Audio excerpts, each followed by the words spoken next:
সবাইকে শুভ সকাল। আমার আর একটি কুকিং ব্লগে তোমাদের সকলকে স্বাগত। তো চলো সকাল সকাল আমি চলে যাচ্ছি আমার কিচেনে, তোমরাও সবাই চলে আসো, কারণ আজকের রেসিপিটা দারুণ ইন্টারেস্টিং রেসিপি। প্রতিদিন যদি একঘেয়েমি তরকারি খেতে ইচ্ছে না করে, তাহলে তোমরা অন্ততপক্ষে 15 দিনে একবার এটা তৈরি করে খেতে পারো। এটাতে মনও শান্তি হবে আর জিভার স্বাদটাও অনেকটাই পরিবর্তন হবে। তো চলো, বেশি কিছু দরকার লাগবে না। এখানে ডিম আর মসুর ডাল দিয়েই আমি তৈরি করব।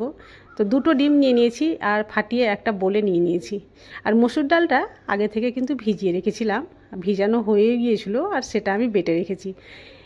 একটা ভিডিওর মধ্যে যদি তোমাদের মসুর ডাল ভেজানো বাটা সব কিছু দেখাই, তাহলে তো ভিডিওটা অনেক বড় লম্বাই হয়ে যাবে। আর তোমরা তো লম্বা ভিডিও দেখবে না, স্কিপ করে দেখবে, তাই না? তো আগে থেকে আমি কাজটা আগিয়ে রেখেছি। আর বোলটা একটু ছোট হয়ে গেছিলো, তাই ডিমটা ট্রান্সফার করে নিলাম একটু বড় বলে। আর বেটে রাখা ডাল ডিমের মধ্যে দিয়ে দিলাম। এবার দিয়ে দিচ্ছি সামান্য পরিমাণে আদা কুচি, কাঁচা লঙ্কা কুচি, পেঁয়াজ কুচি। তারপরে দিয়ে দেব স্বাদ মতো লবণ আর পরিমাণ মতো হলুদ গুঁড়ো। আর কিচ্ছু লাগবে না, ব্যাস। এবার খুব ভালোভাবে মিক্স করে নেব, যাতে ডাল আর ডিম খুব সুন্দরভাবে মিক্স হয়ে একটা সুন্দর পেস্টের মতো বা ব্যাটারের মতো তৈরি হয়ে যায়। এই রেসিপিটা তৈরি করতে সময় একদমই লাগে না, আর কষ্ট তো মোটেও লাগে না। যে কেউ একবার দেখলে খুব ভালোভাবে তৈরি করতে পারবে। আর এটা তোমরা রুটি, পরাঠা, ভাত সব কিছুর সঙ্গেই খেতে পারবে। তো চলো, এবার গ্যাসের ফ্লেম অন করে আমি একটা প্যান দিয়ে দিয়েছি আর প্যানে তেল দিয়ে দিয়েছি।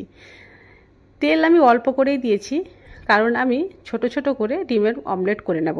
তোমরা একটু বেশি করে তেল দিয়ে একটা অমলেটও করে নিতে পারো, একটা অমলেট করে অনেকগুলো ভাগ করে কেটে নিতে পারো। তো আমি এখানে তেল গরম হয়ে গেছিলো, তো একটা ছোট চামচের 1 চামচ এখানে দিয়ে দিয়েছি সেই ব্যাটারটা। আর দেখতেই পাচ্ছ একটা ছোট্ট অমলেট তৈরি হয়ে গেছে। আমি এইভাবে প্রায় 5টা অমলেট তৈরি করে নিচ্ছি। অমলেটগুলো একদিকে সাইডে সরিয়ে রাখলাম, আর অন্যদিকে আবারও গ্যাসের ফ্লেম অন করে একটা সসপ্যানে খানিকটা জল দিয়ে দিয়েছি। আর জলে দিয়ে দিচ্ছি 4টা ছোট সাইজের পেঁয়াজ, যেটা আগে থেকে ছিলে রেখেছিলাম। আর ছোট সাইজের আলু দিয়ে দিচ্ছি 7-8টা। আর এটা আমি সেদ্ধ হতে দিয়ে দিলাম। চলো এবার দেখা যাক কটা অমলেট হয়েছে। এখানে অমলেট হয়েছিল 5টা, কিন্তু ঈশান একটা নিয়ে পালিয়ে গেছে, তাহলে থাকলো 4টা। এবার 4টা অমলেটকে আমি মধ্যে থেকে এইভাবে খুন্তির সাহায্যে কেটে অর্ধেক করে দিচ্ছি, তো হয়ে গেল 8টা। তো চলো এবার এটাকে সাইডে সরিয়ে রেখে দিচ্ছি। অন্যদিকে দেখো পেঁয়াজ সেদ্ধ হয়ে গেছে। বলে না, আমাদের ছোট মামা গায়ে তার অনেক জামা। তো জামাগুলো যদি এখন গরম জলে খুলে যায়, তাহলে সমস্যায় পড়ে যাব। তাই পেঁয়াজগুলো ঝটফট করে উঠিয়ে নিলাম। আর আলু এখন সেদ্ধ হতে সময় লাগছে, তাই আলুকে আরও সময় দিলাম সেদ্ধ হওয়ার জন্য। এবার পেঁয়াজগুলোকে অর্ধেক করে কেটে এর গায়ে যতগুলো জামা ছিল সবগুলোকে আমি এভাবে খুলে নিলাম। এই ধরনের সহজ সরল রেসিপি আমি প্রতিদিনই নিয়ে আসার চেষ্টা করি। তো তোমাদের কেমন লাগে অবশ্যই কমেন্ট করে জানাবে। আর এই ধরনের রেসিপি পেতে হলে প্লিজ চ্যানেলটি সাবস্ক্রাইব করে পাশে থেকো। আর আগে থেকে যদি সাবস্ক্রাইব করে থাকো, তাহলে তোমাদের জন্য রইল অসংখ্য ধন্যবাদ। তো চলো, এবার আলুগুলোও সেদ্ধ হয়ে গেছিলো, তাই খোসাটা ভালোভাবে ছাড়িয়ে নিচ্ছি।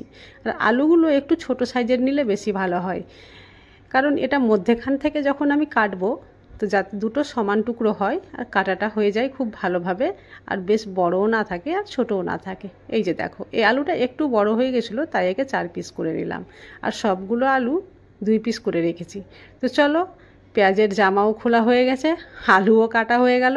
আবার এদিকে গ্যাসের ফ্লেম অন করে আমি একটা কড়াই বসিয়ে দিয়েছি। কড়াইয়ে দিয়ে দিচ্ছি সর্ষের তেল। এটা কিন্তু খুব কম পরিমাণ তেল দিয়েই রান্না করা যায়। আর দেখতে পাচ্ছ তেলের পরিমাণটা আমি কত কম দিয়েছি।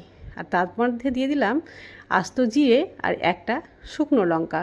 আর এটা একটু ভাজা ভাজা হলেই দিয়ে দিচ্ছি পেঁয়াজগুলো। এবার একটু ভালোভাবে লাল করে ভেজে নেব। পেঁয়াজগুলো বেশ ভালোভাবে ভাজা হয়ে গেলেই আমি এর মধ্যে অ্যাড করব বেটে রাখা মশলা। মশলাটাও আমি আগে থেকে বেটে রেখেছি। ওই যে তোমাদের বললাম না, সব জিনিস যদি একটা ভিডিওতে দেখায়, তাহলে তো তোমরা কেউ দেখবে না, স্কিপ করে দেবে, তাই না? তো মুখেই বলে দিচ্ছি আমি এই মশলার মধ্যে কি ছিল। এই মশলার মধ্যে ছিল শুকনো লঙ্কা, রসুন, আদা আর আস্ত জিরে। সবগুলোকে একসঙ্গে আমি বেটে রেখেছিলাম। এবার সবগুলো মশলা দিলাম, দেওয়ার পরে একটু ভাজা ভাজা করে নিচ্ছি। ভাজতে গিয়ে তেল একটু কম ছিল, যেহেতু এটা কম তেলে রান্না হচ্ছে তাই অল্প পরিমাণে জল দিয়ে দিলাম। জল দিয়ে আবারও খুব ভালোভাবে নাড়াচাড়া করে এবার দিয়ে দিচ্ছি পরিমাণ মতো হলুদ গুঁড়ো। তারপরেই দিচ্ছি স্বাদ মতো লবণ, কারণ লবণ এর আগেও আমি ইউজ করেছি সেই অমলেটে, তাই লবণটা একটু আন্দাজ বুঝেই দিতে হবে। এবার দিয়ে দিলাম কাশ্মীরি লঙ্কার গুঁড়ো। এটাতে কালার আসবে, কিন্তু কোনো ঝাল হবে না। ঝালের জন্য তো মশলার মধ্যে লঙ্কা ছিলই। এবার সব কিছু দেওয়ার পরে সবশেষে দিয়ে দিচ্ছি সেদ্ধ করা আলু। তারপরে ভালোভাবে একটু কষিয়ে নিতে হবে। এইভাবে গ্যাসের ফ্লেমটা লো রেখে একটু উল্টে পাল্টে ভালোভাবে ভেজে নিতে হবে, কারণ এটা আগে থেকে যেহেতু সেদ্ধ করা আছে সময় খুব কম লাগবে। এবার দেখো খুব সুন্দরভাবে ভাজা ভাজা হয়ে গেছে। এবার আমি এটাতে জল অ্যাড করে দেব। তবে জল অ্যাড করার সময় একটা কথা মনে রাখতে হবে, এখানে কখনো কিন্তু ঠান্ডা জল বা নর্মাল জল ইউজ করা যাবে না। এখানে একটু কুসুম জল, গরম জলটাই অ্যাড করতে হবে। তাই আমি হালকা কুসুম গরম জলটাই অ্যাড করেছি। আর জলের পরিমাণটা দেখে বুঝেই গেছো যে কতটা দিতে হবে।